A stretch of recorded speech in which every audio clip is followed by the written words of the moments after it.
this swiftly. Isaiah 60 verse number. Let me read from the Key version. Yes, the Key version also puts it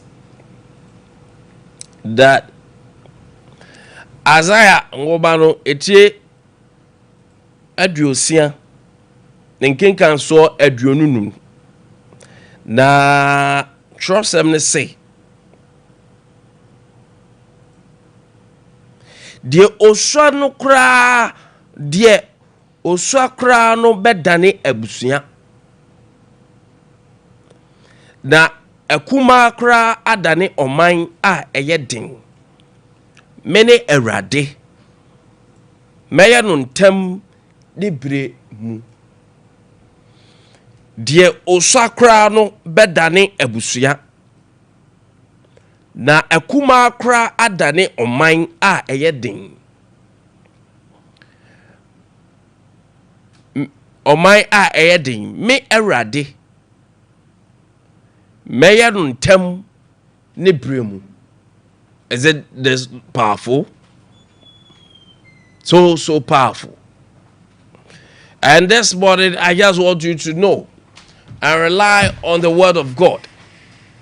Sir, Nyankopo akana asem say, Dio sano kra no beba bedane abusua. Na akuma kra adane oman a eyedin. Me erade meya no ntem mi bremu. The smallest family will become 1,000 people, and the tiniest group will become a mighty nation at the right time. I, the Lord, will make it happen. And NIV version put in this way, the least of you will become 1,000. The smallest, a mighty nation. I am the Lord. In its time, I'll do this swiftly. I just want you to know. Say, I may I can on time say many a rade. A kuma woman bed Daniel Busia. Bakwa woman bed Daniel Busiana. Ketua be a woman ebe dadne. O mine. And yes, o mine keke. But o mine a yedding. Now as I say, I, me, a rade. Meyen untem tio, meyen intem mi bremu. So obianu wa obetibeti chim Nyankopon sa so onye ne niaba awo yankasa ye bremu. But also no de beye, but obey ni bremu. So no matter how things are, know that God's time is the appropriate time. And obianu obetima sesa Nyankopon se onye ne time a yen yepem. But Nyankopon be na time or no Nyankopon epem. If so no near rade. No matter the situation, no matter the timing. Any near ma ukom no. Kaide won say it can only be done. It can only be settled as God's time. And God says he will do it swiftly. Obey in tem. It won't na to you a delay, but to him or in tem. But ni bremu. Obey in tem, but ni bremu. Adope yo wa Nyankopon ba yente ase.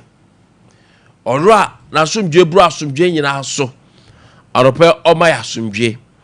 And we say, may the peace of our Lord which surpasses all understanding be with us this morning. We say, Assalamu alaikum. Wa alaikum salam. It's a beautiful Thursday morning. And today happens to be the 21st day in the 5th month. The month of May. Na kakra nyame de eko. Na Chief Justice Attorney General Kasa that he said the aura is not failing. Corruption prosecution are making MPP fear members will be jailed. Also, aura no oguswa na said your mu yi keta se hyede dwurim ba no ara ba pipi fo gira yam hihye om se anhwe yi a na wonko fo bebira akwa akodam do a wote ba bia to be jaze mu mpaibom mram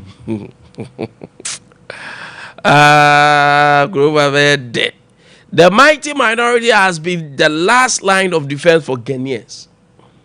Bawumia Hills MPP MPs, a MPP for Minority or Parliament Kushia, His Excellency Dr. Bawumia, the former Vice President, now the flag bearer of the New Patriotic Party. MPP don't say, Dom Kuma na jumo mayano anu edini. Na jumo mayano a sevu Ghana for pa. Omune ye enkofu a chese kone yire soa. Omune kwa mo mayin.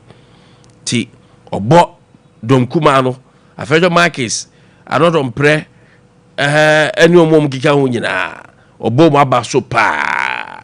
We don't have the money to pay.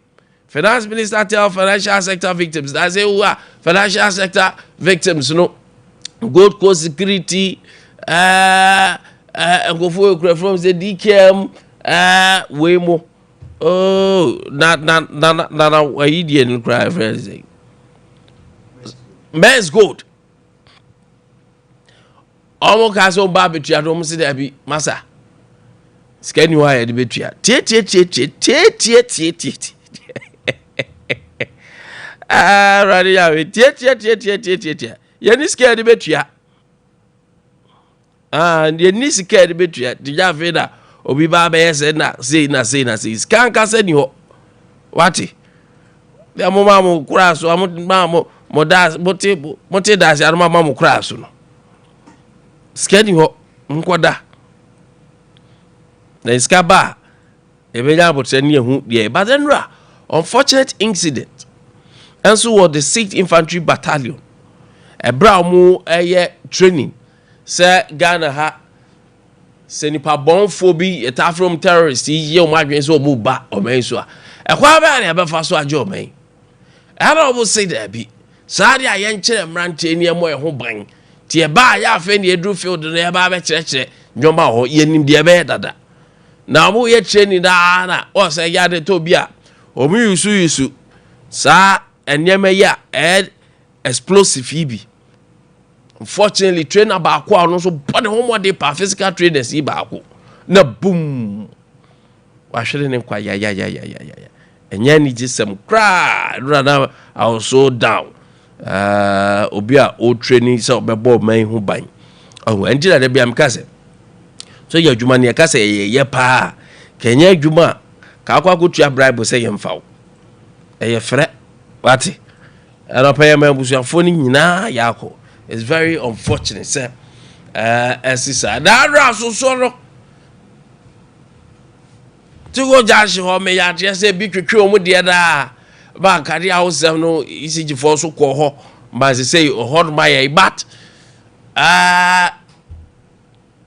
so asum I hwe say with the immediate effect not before be what is necessary because oba district ni mo a o ma ye o mu de wo so bu ye bia o mu twen national secretary o mu de ko o mu be sanction na o mu be san ase no ma ye de wo so mu ye eti ye nim de ti national for mo te soro wa up to now krata no mo san ye we are being told say mo say look at things ma mo fa mo ni hwe kwa let action begins eti action begins adia ene ye hu what exactly am be ya abo ankofo because blanket the mattress the moment is not enough and even their life is worth more than these blankets and assistance and not both things they can give to them.